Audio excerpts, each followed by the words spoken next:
Assalamualaikum warahmatullahi wabarakatuh. Perkenalkan, nama saya Ahmad Rosikin Falah, NIM D73219040. Di sini saya akan memenuhi tugas UTS Auditing Pendidikan. Di sini saya akan menjelaskan tentang audit operasional sekolah. Audit operasional sekolah sering disebut dengan istilah audit kinerja dan disamakan dengan audit manajemen.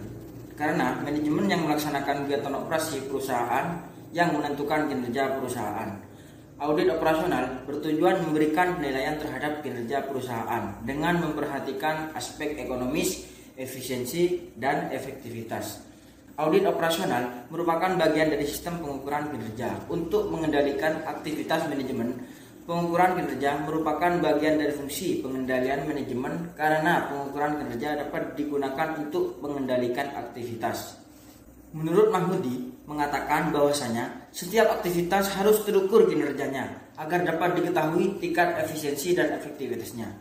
Efisiensi dan efektivitasnya tersebut merupakan dasar untuk melakukan penilaian kinerja. Audit operasional terhadap sekolah merupakan kegiatan penjamin kinerja dan konsultasi manajemen yang bersifat independen, objektif terhadap kegiatan atau proses akademis yang dirancang untuk yang pertama memberikan nilai tambah dan memperbaiki kinerja akademis sekolah. Kemudian yang kedua, memberikan keyakinan bahwasanya pencapaian peningkatan mutu dan standar akademis sekolah berjalan efisien dan efektif. Kemudian yang ketiga, mengendalikan kegiatan sekolah agar sesuai dalam kaidah, aturan, dan norma hukum yang berlaku. Untuk yang pertama, pengendalian substansi manajemen pendidikan meliputi beberapa komponen, yaitu yang pertama kurikulum, kemudian yang kedua pembelajaran, kemudian yang ketiga sumber daya manusia, kemudian yang keempat peserta didik, kemudian yang kelima pembiayaan, kemudian yang keenam sarana prasarana dan partisipasi masyarakat. Komponen pengendalian manajemen kurikulum merupakan aktivitas pengelolaan, seperangkat rencana dan pengaturan tentang kompetensi yang akan dibakukan dengan cara pencapaian tersebut dengan keadaan dan kemampuan. Pengendalian manajemen kurikulum dilaksanakan dalam rangka membentuk peserta didik dalam mengembangkan berbagai potensinya yang meliputi moral, nilai agama, sosial emosional, kognitif, bahasa, fisik, dan motorik.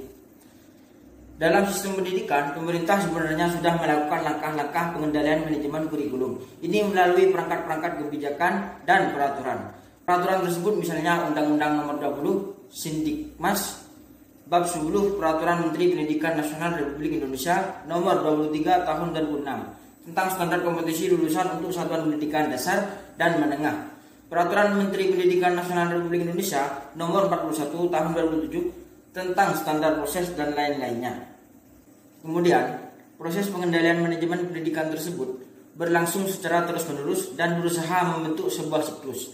Setiap siklus menjadi dasar untuk siklus selanjutnya. Setiap proses pengendalian manajemen pendidikan terdapat substansi manajemen pendidikan. Perumusan strategi pendidikan di dalamnya memuat strategi substansi manajemen pendidikan, yaitu kurikulum dan pembelajaran, sumber daya manusia. Kemudian sumber daya manusia, peserta didik, pembiayaan, sarana dan prasarana, dan kemudian partisipasi masyarakat. Perencanaan strategis di dalamnya juga memuat substansi manajemen pendidikan, yaitu kurikulum, pembelajaran, sumber daya manusia, peserta didik, pembiayaan, sarana dan prasarana, kemudian partisipasi masyarakat. Demikian seterusnya untuk memenuhi substansi manajemen pendidikan tersebut. Dalam dunia pendidikan, pengukuran kinerja dilakukan terutama untuk mengukur 3E, yaitu yang pertama ekonomi, kemudian yang kedua efisiensi, kemudian yang ketiga efektivitas. Istilah value for money dalam pengelolaan organisasi sektor publik yang berdasarkan 3 elemen. Yang pertama ekonomi, kemudian yang kedua efisiensi, kemudian yang ketiga efektivitas. Menurut Chambers dan Rand, konsep ekonomi, efisiensi, dan efektivitas terkait dengan tahapan input, proses, dan output dalam konteks pendidikan, maka yang terdapat berupa konsep ekonomis pendidikan, efisiensi pendidikan, dan efektivitas pendidikan. Jika suatu aktivitas tidak memiliki ukuran kinerja, maka akan sulit bagi organisasi tersebut untuk menentukan apakah efektivitas tersebut berhasil atau gagal. Selain itu, manajemen pengelolaan akan sangat sulit untuk mengenali aktivitas mana yang perlu dikurangi, kemudian mana yang perlu dihilangkan.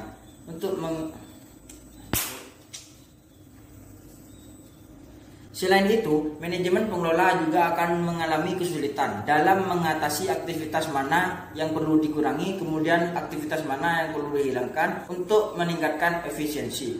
Sesuai dengan konsep tersebut di atas, maka untuk melakukan audit operasional sekolah terhadap kinerja manajerial kepala sekolah meliputi 3 aspek. Yang pertama, aspek tersebut yaitu ekonomis pendidikan, kemudian yang kedua efisiensi pendidikan, kemudian yang ketiga efektivitas pendidikan.